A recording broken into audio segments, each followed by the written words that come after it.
Hello everyone.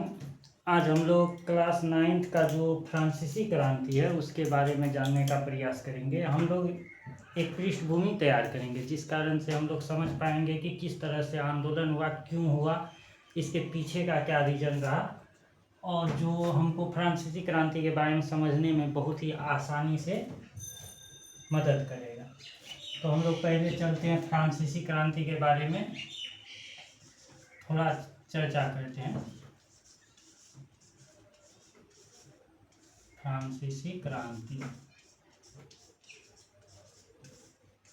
ये जो फ्रांसीसी क्रांति है ये 1789 ईस्वी में हुआ था। हम लोग देखेंगे कि ये फ्रांसीसी क्रांति जो हुआ तो इसके पीछे का रीजन क्या रहा। कोई भी क्रांति एक जैसा, कहने का मतलब कोई भी क्रांति एकाएक नहीं उत्पन्न होता। कोई भी क्रांति को उत्पन्न होने के लिए उसके पीछे कुछ न कुछ पृष्ठभूमि तैयार होता है। जैसे कि मान के चलिए कि आप ही लोग को, आप खुद सोच के देखिए कि अगर किसी भी बात को लेकर विद्रोह करना हो तो क्या एकाएक आप विद्रोह स्टार्ट कर देते हैं? तो आप पिछले कुछ वर्षों से जो है कुछ न कुछ आपके साथ घटित हो रहा है जिस कारण से आपके मन में भावना जो है उसको ठेस पहुंचता है और उन्हीं भावनाओं के ठेस पहुंचने के कारण आप क्या करते हैं, विद्रोह के उतर आते हैं। तो इसी तरह से हम देखेंगे कि आखिर फ्रांसीसी जनता के साथ क्या हुआ, क्यों हुआ और वो जो है किस तरह से क्रांति का शुरुआत किया था। तो हम लोग थोड़ा देख लेते हैं कि ये जो फ्रांसीसी क्रांति था इसका सामाजिक, कोई भी क्रांति का देखिए सामाजिक, आर्थिक, राजनीतिक हर एक एंगल से क्या होता है उसका प्रभाव पड़ता है। तो फ्रांसीसी क्रांति में क्या था कि यहाँ जो फ्रांस का जो सोसाइटी था वो किस तरह का था, तो ये पहला वर्ग मतलब 3 वर्गों में बटा हुआ था।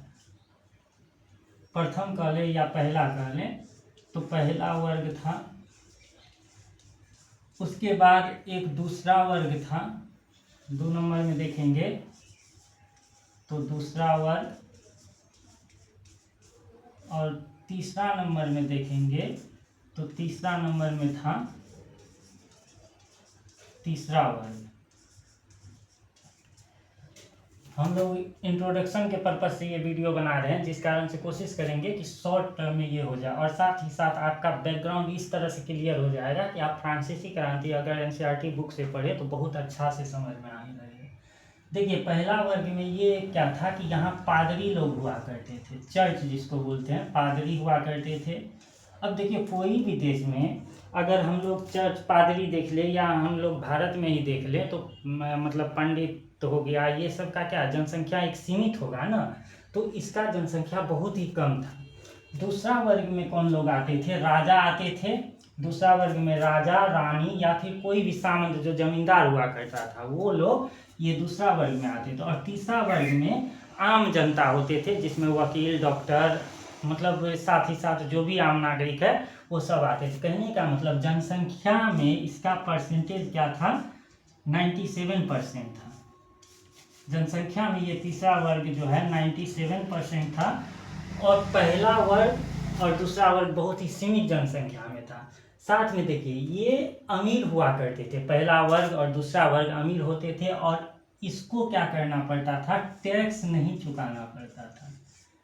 टैक्स ये लोग नहीं देते थे लेकिन ये लोग टैक्स देते थे। तीसरा वर्ग के लोग जो आम नागरिक था उन लोगों को टैक्स देना होता था।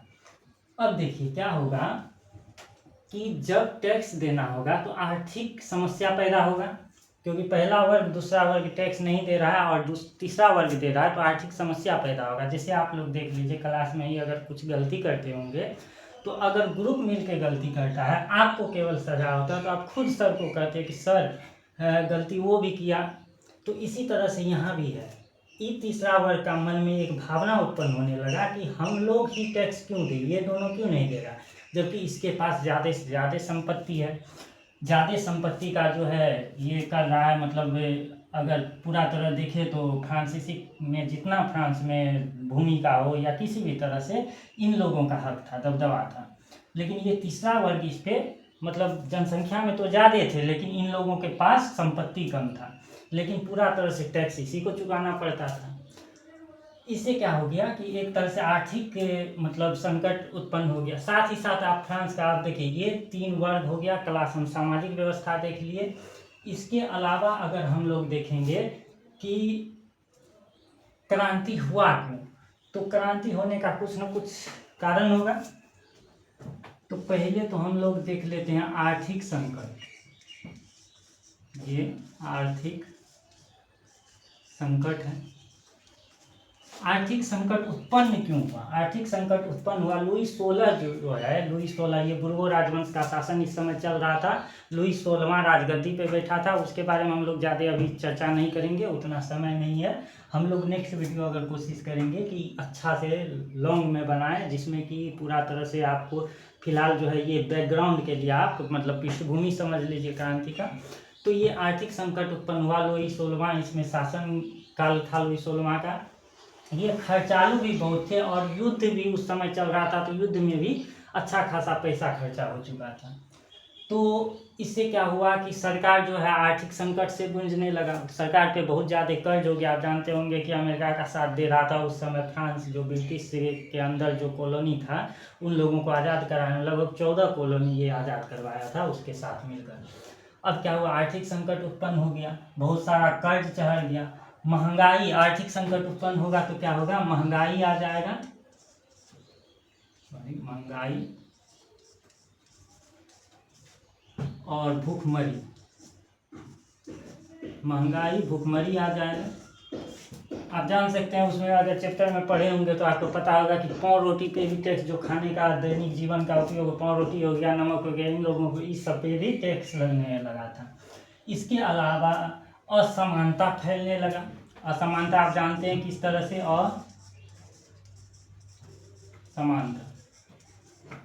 असमानता ये भी कारण है। मतलब फ्रांसीसी क्रांति क्यों हुआ उसका कारण है असमानता। असमानता क्या है, यही पहला, दूसरा और तीसरा वर्ग के कारण असमानता, जो कि आपको बता ही चुके हैं।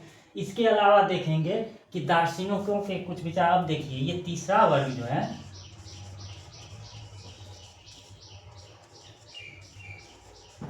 दार्शनिक, ये दार्शनिक के विचार।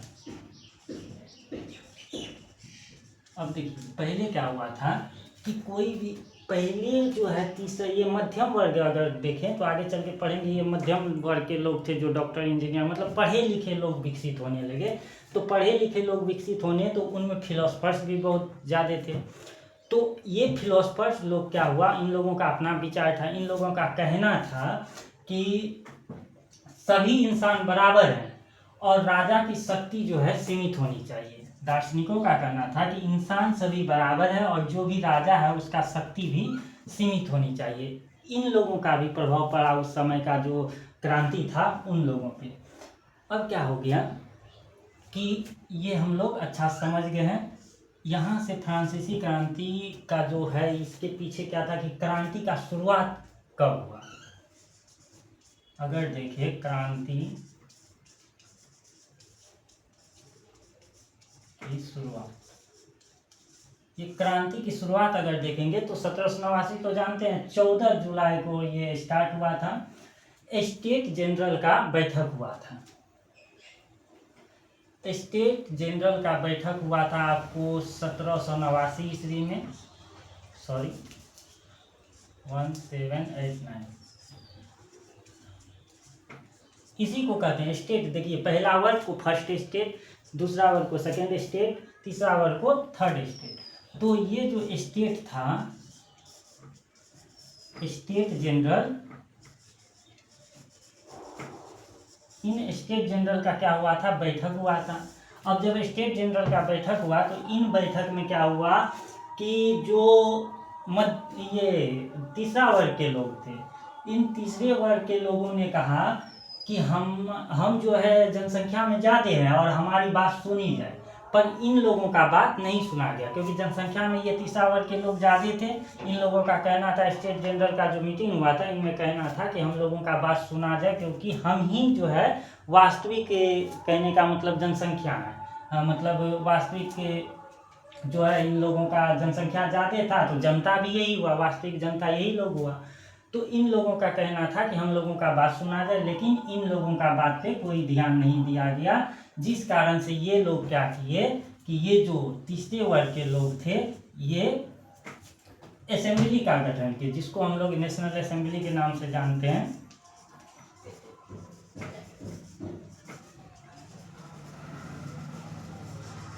नेशनल असेंबली बनाए। अब इन लोग जब नेशनल असेंबली बनाए तो इसके साथ आप लोग जानते होंगे कि एक वेस्टिल जो है, बास्टिल बोलते हैं या वेस्टिल बोलते हैं, तो वेस्टिल जेल हुआ करता था। तो इसके बाद वेस्टिल का पतन थोड़ा हम लोग देखेंगे।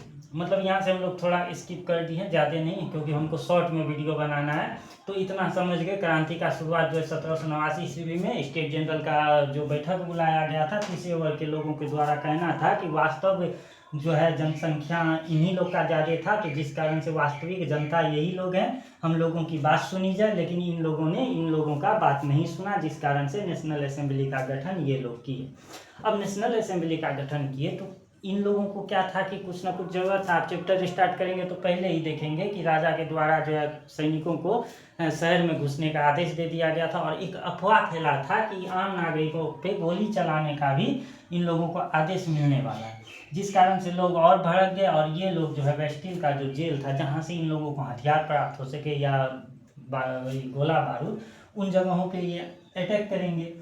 तो हम पढ़ेंगे कि वेस्टिल का पतन।